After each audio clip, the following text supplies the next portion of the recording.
Now, in a shocking turn of events, as Allison just mentioned, 91 days after being appointed to run the crisis at the southern border, Vice President Kamala Harris is going to finally visit the southern border tomorrow afternoon. Friday afternoon, she's going to travel to El Paso, Texas. Ironically, this comes after former President Donald Trump scheduled a visit to the border next week with Texas Governor Greg Abbott. Something tells me the governor of Texas is not going to be appearing with the vice president tomorrow. Joining us now for more on this is Tennessee Congressman Mark Green. Congressman, good morning. Nice to see you again. Yeah, great to be on the show. Thanks for having me. It's our pleasure, Congressman. Former President Trump did release a statement almost immediately after hearing that the vice president was going to visit the border, saying, quote, if Governor Abbott and I weren't going there next week, she would have never gone. My question is, how big a role do you think the former president played in the vice president's decision to go? Yeah, I think every American should thank President Trump for getting Kamala Harris to go to the border. I mean, she had no intentions of going there. It's an absolute crisis. I mean, it's a humanitarian crisis. They didn't want any of that to stick to Kamala Harris, so she wasn't going to go. But Donald Trump saying, "I'll be there," forced her to go. Right. They can't have Donald Trump upstaging her. So, yeah, it was the exact reason. Yeah, that's a good point. And a lot of what she's done over the last 5 months they've been like presidential ambition projects, not actual work on behalf of the American people. Congressman, I know you are working on behalf of the American people right now, not just your constituents in Tennessee, but all of Americans. You introduced legislation to address the crisis. At least 170,000 migrants have crossed illegally at the southern border each month over the last 3 months. That's the most we've seen in 25 years. Right now, the U.S. is on pace for 2 million illegal crossings in Joe Biden's first year. Do you expect any shift in policy tomorrow from the vice president? No, absolutely not. I mean, they may do more. They may spend more American tax dollars to provide for like unaccompanied children. They're already spending $85 million a month for hotel rooms. They're spending $32 million for each of the facilities that process the unaccompanied migrants and all of that, our children.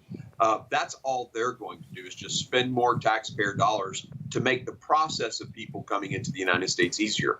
They have no desire to close our border. They have no desire to stop the fentanyl. You mentioned the high numbers of people, but that also means the cartels are taking advantage of the Border Patrol agents being tied up with these children and with the migrants, and tons of fentanyl. I mean, we've had a huge, in just the few months of this year, more fentanyl was seized than all of last year. And that fentanyl kills Americans. Wow. Their failure at the border is killing Americans. Wow, that's unbelievable when you put it like that. Yesterday, and I wanted to get your take on this, President Biden removed Rodney Scott, so he was the current head of the Border Patrol. So he's done away with Title 42, which means basically if you've got coronavirus now, you can just pass right through the turnstile at the border. We're not going to stop you if you're COVID positive. Remain in Mexico is done. He stopped construction on the border wall. Rodney Scott, this is somebody that what's happening at the border is probably not Rodney Scott's fault, right? But it's definitely not Rodney Scott's fault. Rodney Scott was letting congresswomen who go there know the truth. Right. We would go down there and the Border Patrol would tell us the truth about what's going on. And that is the violation that resulted in his demise.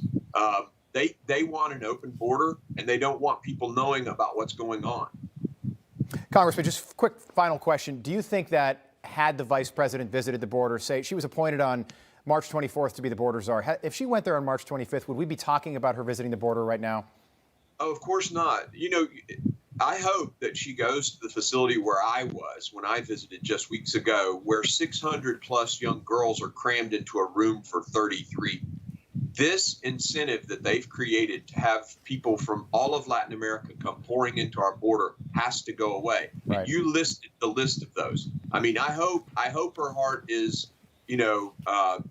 pained by this and something happens. I'm not expecting it, but I'm hopeful. Yeah, to your point, she's visiting El Paso, which is not ground zero of the border right now. She should be going to Donna. That'd be like traveling to New York, and instead of seeing a Broadway play on Broadway, you see it in Long Island City or Queens or something like that.